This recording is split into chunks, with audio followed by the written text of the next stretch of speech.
第15題，2026年咁係一條 probability 嘅題目啦。咁佢有3個紅波、3個白波、5個黑波。咁喺入邊咧抽4個波出嚟。咁應該係好典型嘅 combination C 嘅題目嚟嘅。咁 Part A 佢要求咧係 exactly 2個紅波。咁即係喺 Part A 嚟講咧，其實個重點就係個紅波數目嘅啫。咁所以咧 W 同埋 B 即係白波同埋黑波咧，我會撈埋一齊去諗嘅。OK， 咁所以咧 Part A 咧，咁我就咁樣畫翻個表咯喎。紅波有3個，白波同埋黑波加埋有8個。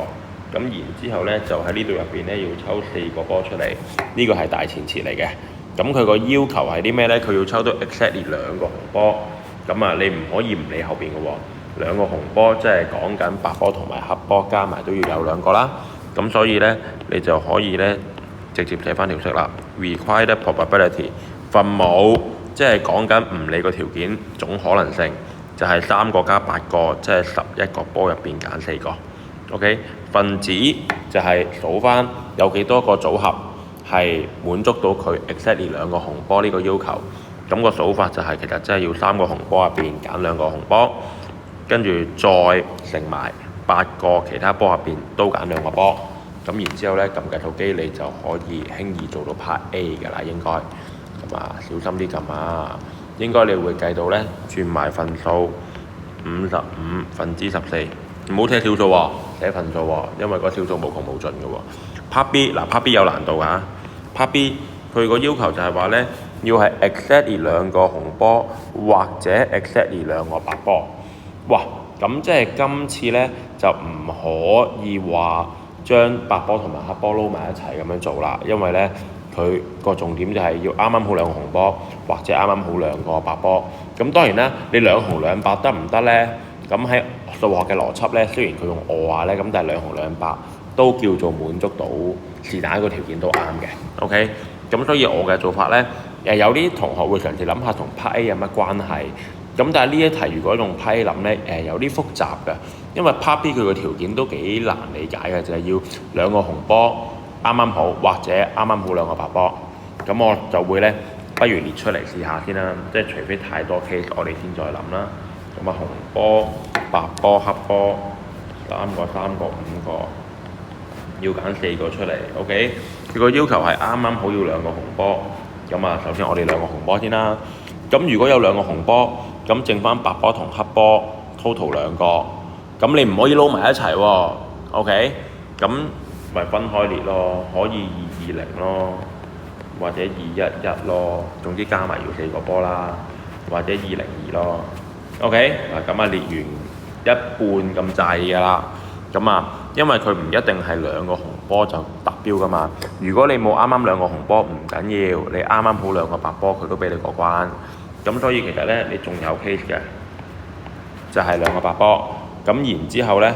剩翻紅波同埋黑波要加埋抽2個 ，OK， 咁咪220咯，又或者2跟住11咯，又或者最後就係2跟住02咯。嗱，好多同學咧就係咁樣去諗啊，咁中咗伏啊 ，OK， 咁樣清清楚楚列出嚟有個好處嘅，就係你有機會見到咧，其實你計多咗啲嘢㗎。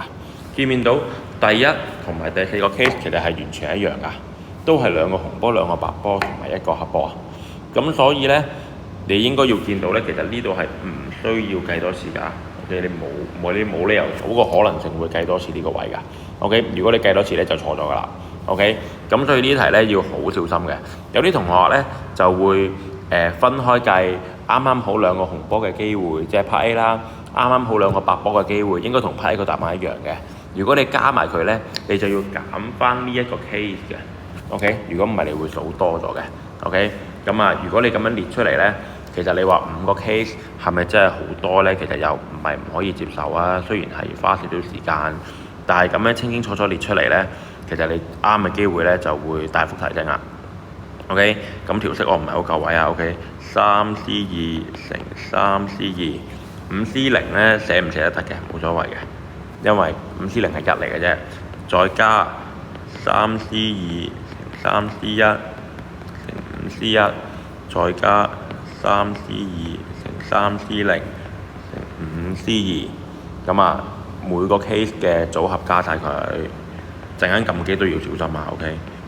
3C1、3C2、5C1，最尾啦3C0，爭啲寫錯，3C2、5C2，跟住再除翻 overall 11C4，OK？咁跟住小心啲撳計數機喎。雖然呢個方法好似比較慢啦，咁但係應該其實反而會穩陣啲嘅，係啦。如果你嘗試諗捷徑咧，反而其實我覺得錯嘅機會仲大呢一題嚟講。咁啊撳埋計數機啦，咁啊應該就會數到咧。呢度哇，呢度小心啊！呢度寫錯，呢度乘號嚟㗎。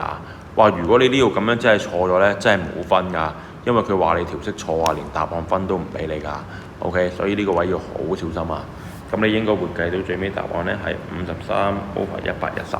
OK， 就係咁樣處理啦。咁啊，尤其嗰 part B 啊，好高難度嘅，思考下。